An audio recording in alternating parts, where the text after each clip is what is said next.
Harish Rao municipal ఎన్నికల దెబ్బకు mind block అయి మతిస్థిమితం కూలిపోయినట్టుండు. ప్రజాస్వామ్యం సిగ్గుతో తలదించుకుంటుందని, స్వయం పాలన అస్తిత్వమని, మోకరిల్లడమని, ఆత్మగౌరవం అని పెద్ద పెద్ద మాటలు మాట్లాడుతుండు.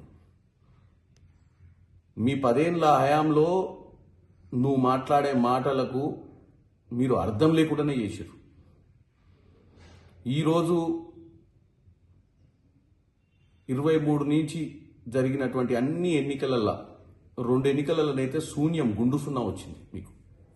ఒకటి పార్లమెంట్ ఎన్నికలు, ఒకటి మన కార్పొరేషన్లు, ఏదో మున్సిపాలిటీలలో కొన్ని వచ్చినట్టున్నాయి.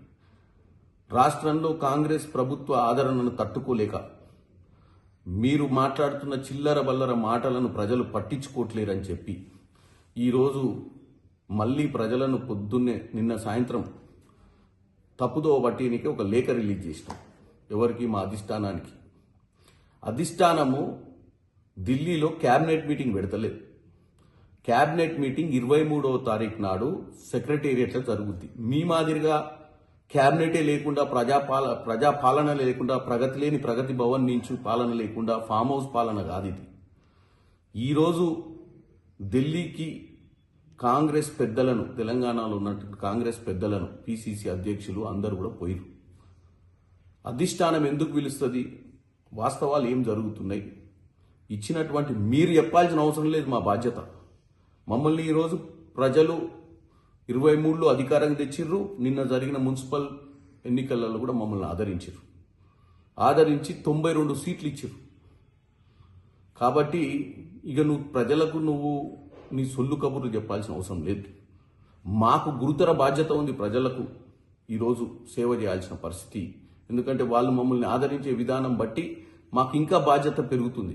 అధిష్టానం కూడా ఈరోజు ఇచ్చిన వాగ్దానాలు, ఏం జరుగుతుంది, ఎట్లా జరుగుతుంది, రాష్ట్రంలో కాంగ్రెస్ పార్టీ వ్యవహార శైలి ఎలా ఉంది అని తెలుసుకోవడానికి పెద్దల్ని పిలిచిరు తప్ప మీరు తెలంగాణ ప్రజల్ని పక్కతో పట్టిస్తున్నట్టుగా అక్కడ క్యాబినెట్ మీటింగ్ పెట్టలే.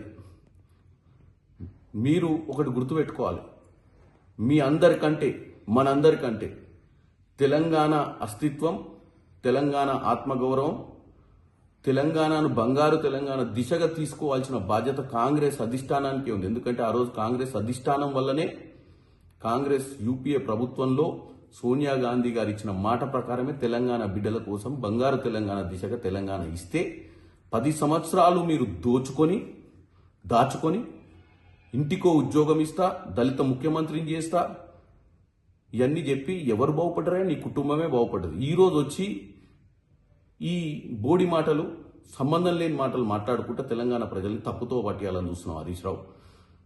ఇంకా నీకు వేరే ముచ్చటే లేదు. నీకు నీ బామ్మర్దికి ఎట్లాగో మామ పోయి ఫామ్ హౌస్లో వండుకుండు, అదే జైలు చేసుకొని జైల్లోనే ఉంటుండు. ఆయనంతలో ఆయన శిక్ష చేసుకొని జైల్లో ఉన్నాడు.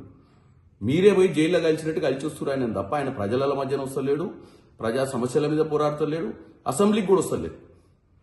కాబట్టి నువ్వు ఈరోజు చేయాల్సింది ఏంటంటే ఆత్మ పరిశీలన చేసుకోండి. మీ పార్టీ పరిస్థితి ఏంది, సంస్థాగతంగా మీ పార్టీ ఏ స్థాయిలో ఉందో చూసుకోకుండా మా పార్టీ మీటింగ్ల గురించి మాట్లాడటం ఏందా నువ్వు? మా పార్టీ అధిష్టానం ఢిల్లీలో ఉంటుంది, మీ పార్టీ అధిష్టానం ఫామ్ హౌస్లు ఉంటుంది. మీరు రోజు ఫామ్ హౌస్కి పోయి మోకరిల్లుతురు కదాడా?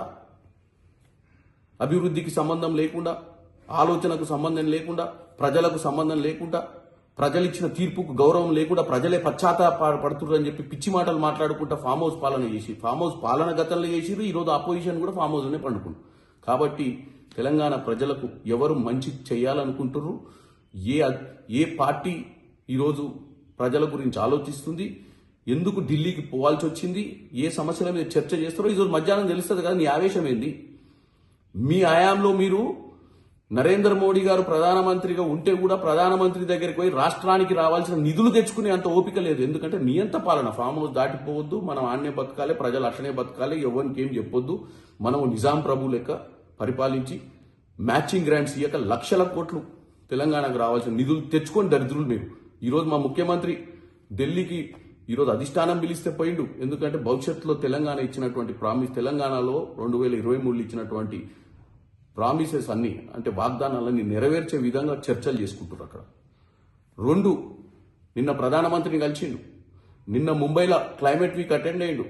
రానున్న రోజులలో ఏం సమస్యలు మనం ఎట్లా అధిగమించాలని ఈ క్లైమేట్కి సంబంధించి. ఈరోజు ఏఐ సమ్మిట్ అటెండ్ అవుతుండు. ముఖ్యమంత్రి మా మంత్రులు 24 గంటలు పనిచేస్తున్నారు హరీష్ రావు. ఇట్లాంటి చిల్లర బల్లర ఉత్తరాలు, ట్వీట్లు, ప్రెస్ మీట్లతోటి ఏం ఒరిగేది లేదు. ఇమీడియట్గా మీరు మీ పార్టీ పరిస్థితి ఏంది, మీ భవిష్యత్తు ఏంది ఆలోచించుకోండి తప్ప మీ అక్కసు మా మీద చూపియొద్దని కోరుకుంటున్నాం.